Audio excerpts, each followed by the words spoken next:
Arachin Daf Lamed Beis.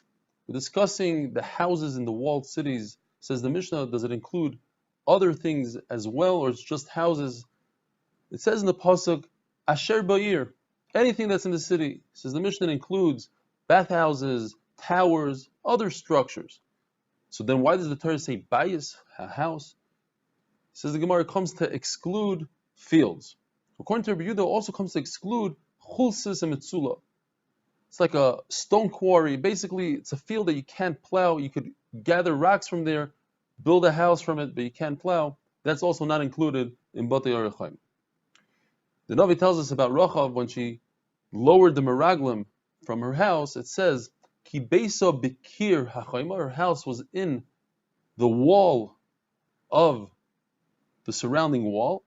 Ubachayma yesheves. So there's a machlokes whether her house that was actually part of the wall, is it considered within the chayma or it's the chayma?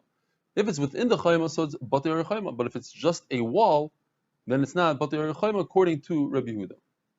Says the Mishnah, it says in the Torah chayma, and not a city that's surrounded by houses that the rooftop creates the wall.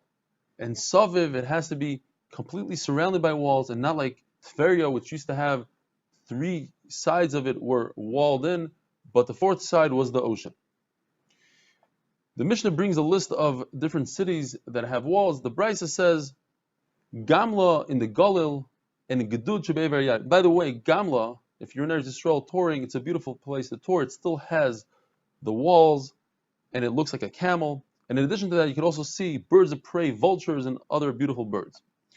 At any rate, Gamla is one of the cities that has a wall, and the Brisa brings that and Gedud Shebei Yard and says, Abaya, the reason is because the Brisa is telling us all the cities up until Gamla also have walls, and all the cities in Ever Yarden until Gedud also have walls. But Rava says no. These are names of cities that have duplicates in other places, and the Brisa wants to say, be careful of those cities. Those cities are not considered Batei Arachim. It's Dafka Gamla over here in Eretz Yisrael. What about Yerushalayim? It has a wall. Yes, but there's no chaluta. In other words, a house doesn't become the buyer's after a year forever. Rather, it's like a house in any other city without a wall that you could redeem it, and if nobody redeemed it by Yovel, it goes back to the owner without him even paying. What creates a Arichayma? What kind of rules do you need? Says the Gemara, it needs to have, the Mishnah says, it needs to have a wall from the time of Yeshua ben Nun. And it has to be the size that at least you have 3 courtyards, that each courtyard has 2 houses. What if the wall fell down? Is that city still considered Batei Arachim according to Rabbi Elazar ben Yaakov? Yes, it is considered a Batei Arachim because the Torah says Loi Chayma. It's written with an Aleph, says Taisvus, and we read it with a Vav. According to Rashi, it seems like Rashi had a different girsa actually in the Torah, that it was an Aleph and a Vav. Akopanim, what the pasuk is coming to say, it's Loi, it doesn't have a Chayma, but Loi Chayma, it's considered as if it does have a wall. And Rabbi Elazar ben Yaakov holds that since it had a Kedusha beforehand, the Kedusha remains forever, Kitcha la'asid lavai, and therefore you don't have to be Mekadesh it again. Rabbi Shmuel and Rabbi Yossi holds you do have to be Mekadesh such a city again. It says by Ezra, in the time of Ezra, Vayeshu ba'sukkos, Klal Yisrael were Mekayim the mitzvah of Sukkah. They had Simcha G'dayla, the Gemara says, Ki le'asu mimei Yeshua ben Nun. The pasuk says because they haven't made sukkahs from the time of Yeshua ben Nun, not Yehoshua, but Yeshua.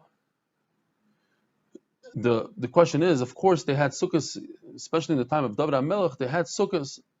The pshat is, says the Gemara, that there's a hekesh between when Klal Yisrael came in to Eretz Yisrael with Yeshua ben Nun and Ezra. Just like in the time of Yeshua, they were Kaddish, Shmitas, Yovel, and Meiser. So too, in the time of Ezra, they were Kaddish, Arichayma, Shmita, Yovel, and Meiser. According to the Madama that says, Kedusha Rishona was never batal, the Kedusha that Yeshua ben Nun put into the cities is never batal. So we have to say the pshat is that Ezra came along and was mevatel the Yetzer Hara of Avodah Zarah, and it protected him like a sukkah. And this that the pasuk calls Yehoshua ben Nun Yeshua, it's a derogatory form of of calling him because Yeshua was punished, so to speak, because he wasn't mevatel the Avodah Zarah himself. He waited for Ezra to do it. How come there's no taina on Moshe Rabbeinu? Because Moshe Rabbeinu didn't have the schusim, he didn't go into Eretz Yisrael. In order for Yovel to exist and to be a chiyuv, it has to be that all the shvatim are in Eretz Yisrael and each one has their chelik in Eretz Yisrael. And this that the Brisa says that they counted Yovel and Bayis Sheni, although we didn't have these conditions, the pshat is we just counted it in order to have the proper Shemitah. Shemitah is every 49 years, there's 7 Shemitahs, but the 50th year, you have to take off a year, and we call it Yovel, even though it's not a real Yovel, we just call it Yovel so that we don't count it again. It's not the first year of the next cycle. According to Rabbi Yehuda, that anyways, the 50th year is not the first year of the next cycle. Yovel cycle is only 49 years. We must say that they didn't count Shemitah at all. Have a wonderful day.